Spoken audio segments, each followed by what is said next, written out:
بسم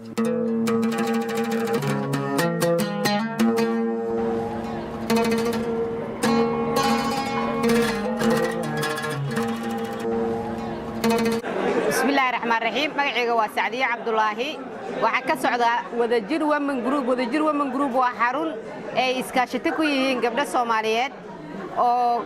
ka kala imaaday deegaanada Kismaayo ee ka kooban tahay xaafadaha Kismaayo wadajir women group waxay soo saartaa ama soo sameeysaa kareemada noocyadooda kala duwan kuwa jirka la mariyo unsiyada kuwa shaaha lagu darsado dhirta cuntada lagu darsado عفسوينكو كلا نوعا كريمة لا استعماله الله مريو جركا كوا لو درسدو شاها أما عنطدا سيدا وقرتان وكوا شاها أنسيغا لو استعماله دركا قريها داهيدا دامان وصوصارتا وحي كلا صوصارتا ودجر ومن جروب كارينتا إيا نشقدينتا دركا oo isugu jiro noocyadooda kala duwan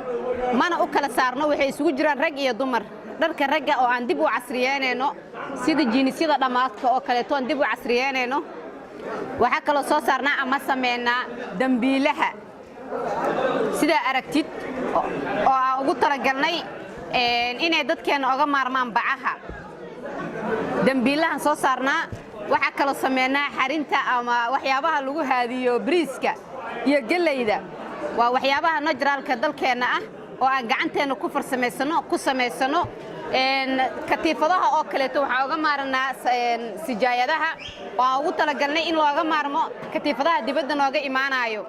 ay inta badan wadajir women's group soo saartaa waa gabdho isku tagay iskuna xilqaamay inay deegaankooda u soo saaraan wax soo saar tayo leh alaabahan hadda oo kale aan soo saarna kareemyada waxaan rabnaa inaan uga maarano kareemyada iscadeynta ee dhahaan oo loo kiimikada leh waa alaabaan kiimika lahayn oo aan loogu talagelin kiimiko waa alaab natural ah waxaan ka sameeynaa malabka waxaan ka sameeynaa subaga lo'da labeenta lo'da waxa kale oo ka sameeynaa ay isugu jiraan dhir kala duwan oo aan u sameeyno shaaha xawaashiyo kala duwan oo aan u sameeyno karinta cuntada dhamaan waxaan ugu talagalnay in aan wax soo saar sax ah ee u noqoto deegaanka aan ku noolnahay bandhigan aan ka soo qayb galnay waxaan nagala soo qayb galay gudoomiyaha degmada gobolka wasiirka beeraha dhamaantood waxaan leeyahay booqashadiina waxay noo tahay dhiirigelin iyo garab istaag oo muujinayo in shacabkiina garab istaagteen meel kasto ay joogaana aad ku soo boonqanaysaan iyo bandhig walba ay sameystaan